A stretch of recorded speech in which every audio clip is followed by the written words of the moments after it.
আমার লাইফের first experiment ছিল। আমি কি করেছি, কক শিট দিয়ে ক্যানভাস তৈরি করেছি। Can you imagine guys? আর এটা বোঝার কোনো উপায় ছিল না যে এটা কক শিট দিয়ে বানানো। অনেকদিন পর্যন্ত এই সাইজের একটা কক শিট আমার বাসায় পড়েছিল। আমি ভেবেছিলাম কি বানাবো, তো মাথায় একটা আইডিয়া আসলো, আচ্ছা একটা ক্যানভাসই তৈরি করে ফেলি। আর আমি বরিশাল বেড়াতে গিয়ে গাছ থেকে এরকম ড্রাই যে স্কিন থাকে ওদের, ওইটা খুলে নিয়ে এসেছিলাম, কি বলে এটাকে, বাকল।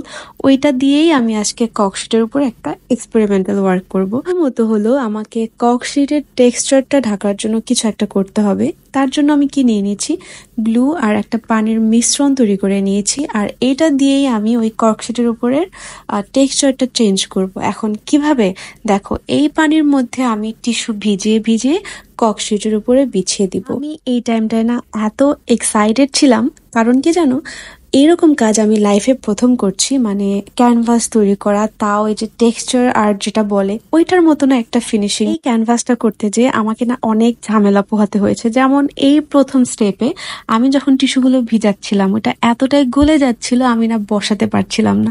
তো তখন আমি বুদ্ধি বের করলাম, আচ্ছা এই ওয়েতে করলে কেমন হয়। কি ওয়ে? প্রথমে আমি গ্লুর যে পানিটা, ওই পানিটা ককশিটের উপরে ঢেলে হাত দিয়ে এরকম পানিটা বিছিয়ে দিয়েছি। এরপরে টিস্যুটা নিয়ে ওখানে বিছিয়ে দিয়ে হাত দিয়ে চেপে চেপে আমি গ্লুটার সাথে অ্যাটাচ করে দিয়েছি।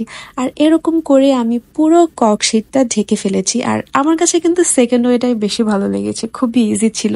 এখন ককশিটটা তো ড্রাই করতে হবে, মানে ভিজা টিস্যুগুলো শুকিয়ে নিতে হবে, না হলে তো আমি কালার বসাতে পারবো না, তাই না? ওইটা আমি ফ্যানের নিচে শুকাতে দিয়ে আমি চলে এসেছি গাছের বাকলকে কালার করতে। এখন এখানে আমি গোল্ডেন কালার করেছি, কারণ আমি চিন্তা করেছিলাম কালো আর গোল্ডেনের একটা কালার কম্বিনেশন রাখবো। ক্যানভাসটা চিন্তা করেছিলাম কালো রাখবো, আর বাকলগুলো করব হচ্ছে গোল্ডেন কালার। ওই চিন্তা মতো আমার যখন টিস্যুটা শুকিয়ে গিয়েছে, এরপর আমি কালো রং নিয়ে বসে গিয়েছি। আর এইখানে আমি কালো রংটা দিয়েছি হচ্ছে ফেব্রিকের যে কালারটা আছে না, অ্যাক্রিলিক কালার, ওইটাই আমি একটু পানির সাথে মিক্স করে দিয়েছি। না হলে তোমার অনেক ঘন থাকে তো এটা দিতে অনেক কালার লাগে। পানির সাথে মিক্স করে নিলে না তোমার অল্প একটু কালারে পুরো ক্যানভাসটা হয়ে যায়।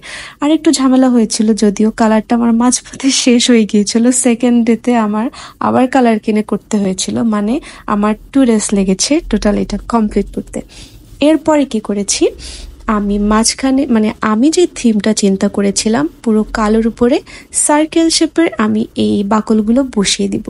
তো তখন আমি এত বিগ সাইজের আমি কিছু পাচ্ছিলাম না মাপ দেওয়ার মতো। আর ওই টাইমে আমার চোখে পড়লো বিগ বাস্কেটটা, যার ঢাকনাটা ছিল অনেক বড়। ওইটা দিয়েই আমি মাপ দিয়ে আমি চারিদিকে বাকলগুলো বসিয়ে দিচ্ছিলাম। এরপরে ভিতরটা ভরাট করার জন্য আমি একটার পর একটা সব ভরাট করে দিয়েছি। বাট আমি যখন এই সার্কেলটা করেছি না, মানে যখন আমার কমপ্লিট হয়েছে, আমাকে বলেছিল যে এইটা আর একটু বড় হইলে ভালো লাগতো, মানে আমার এটা নাকি একটু খালি খালি লাগছিল। তোমরা দেখার পরেই বলো তো আসলে কি এটা খালি খালি লাগছিল, মানে আর একটু বড় হলে কি ভালো লাগতো, না এটাই ঠিক আছে। যাই হোক, আমি বাকলগুলো প্রথমে বড় সাইজগুলো বসিয়ে নিয়েছি, এরপরে সব ছোট ছোট করে আমি ফাঁকা জায়গাগুলো ফিল আপ করে দিচ্ছিলাম। এরপরে দেখো, এরপরে পার্টটা কি হয়েছে, আমি যে স্প্রে কালারটা দিয়েছিলাম ওইটা ছিল অ্যান্টিক শেডের, যার কারণে না কালারটা খুব একটা ভালো আসেনি। এরপরে আরেকটু টেক্সচার করার জন্য আমি অ্যাক্রিলিকের গোল্ডেন কালারটা তার উপরে তুলি দিয়ে দিয়েছি, যার কারণে একটু ফোকাসড হচ্ছিল। আর ফাইনাল লুক তো তোমরা দেখতেই পাচ্ছ। আমার কাছে মনে হয় না এটা কেউ দেখে বলবে খারাপ হয়েছে, আমার কাছে তো অনেক ভালো লেগেছে।